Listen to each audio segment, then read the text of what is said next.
your fighting position. We have orthodox for right-handed and southpaw for left-handed. Start first with orthodox for the right-handed. When you say right-handed, preferably for right-handed because your weak hand should be in front of you and the strong hand should be at the back. Okay?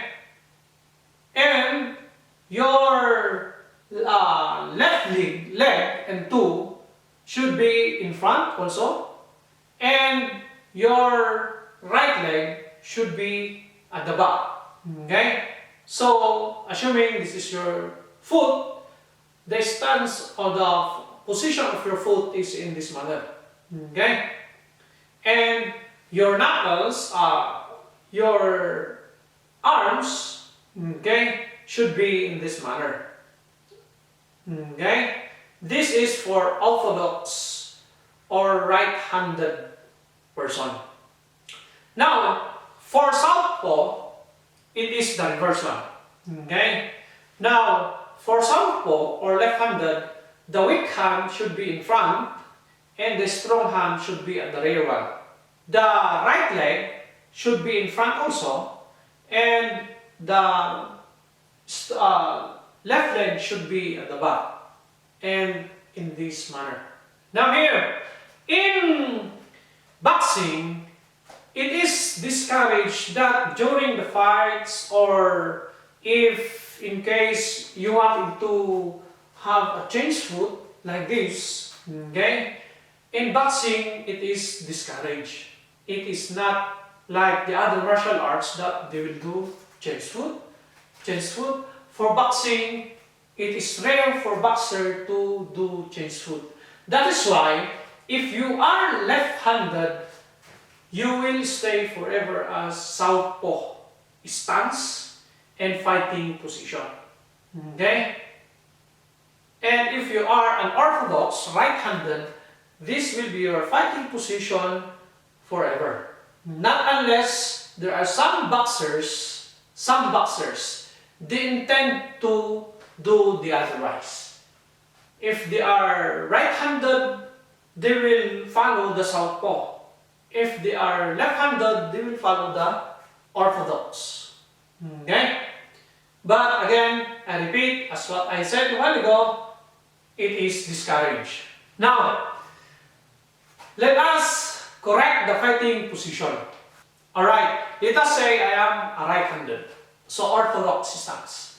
Now, for the upper bodies, your arms, knuckles, should be in this manner.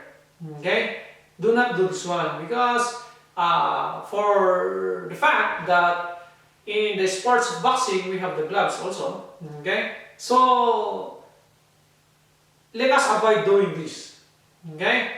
In boxing, knuckles are to be used. Okay? So here. Now, next one, your arms, close it. Armpit should be closed also. Okay? It should be closed. It's not open wide or it's not higher than your head. That your elbow is higher than your head. Okay? As much as possible, your elbow must be protecting the ribs. Okay? And stomach. Close. That is why it is close armpit. Okay? Now your head must bend down. Okay? It's not your body will gonna bend down. Okay? It is your head bend down. So if you see the wrinkles here, okay, of course you're gonna look at your opponent. Okay? And you bend it down. Now, your knuckles should be on the jaw level, protecting your jaw. That is the basic fighting position for boxing. Okay? For the upper bodies. Now here, if you can do this one, you look at my back. Okay?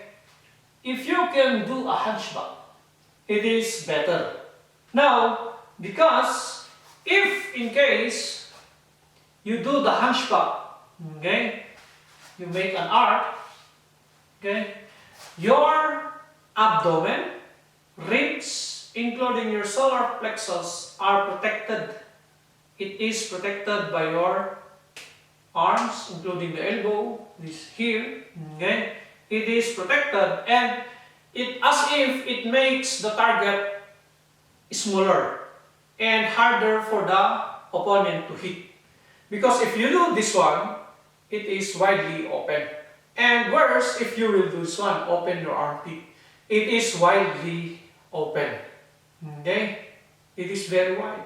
This is open, this is open, this whole one area is open.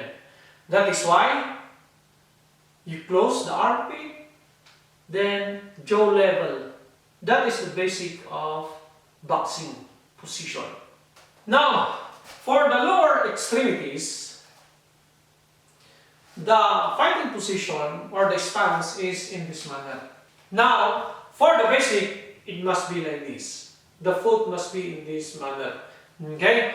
The foot must be the same with the shoulders width. Okay? Now, that is the normal stance. Now, if in case, along the way, you choose boxing really as your martial arts, you will tend to develop your own stances. Okay? But, it is discouraged to have a stance in this manner. This is your front foot, this is your back foot. It makes to say, it is crossing it over. Okay? And this is very much discouraged in boxing. Alright, I hope you can follow that one and I hope it will guide you. Okay? Now let us review. For orthodox fighting position and stance, knuckles, jaw, you drop it as much as possible on your chest. Okay? Now protect with your knuckles. Now close armpit. Okay? And this will be your basic boxing stance for orthodox. For southpaw, your fighting position is that your stance on the lower extremities, right leg in front, left leg at the back. Okay? Again, I will reiterate again, this is your two. Right two, left two. It is the same width as the shoulder. Okay? So again, right leg in front, right toe in front, left leg at the back, left toe at the back, and right knuckles in front, left knuckles at the back. Now, head, drop it, knuckles at the jaw level, armpit must be closed. Then, as much as possible, if you can do the hunchback, then better. This is the basic fighting position of boxing for southpaw or left-handed. Okay? Alright. Now, that's the basic fighting position of boxing. Okay? And including the stance. Now, in the next video that I will be presenting will be the basic punches in boxing. Okay? And thank you for watching, and I hope that it will guide you to start your boxing as a preferred martial arts.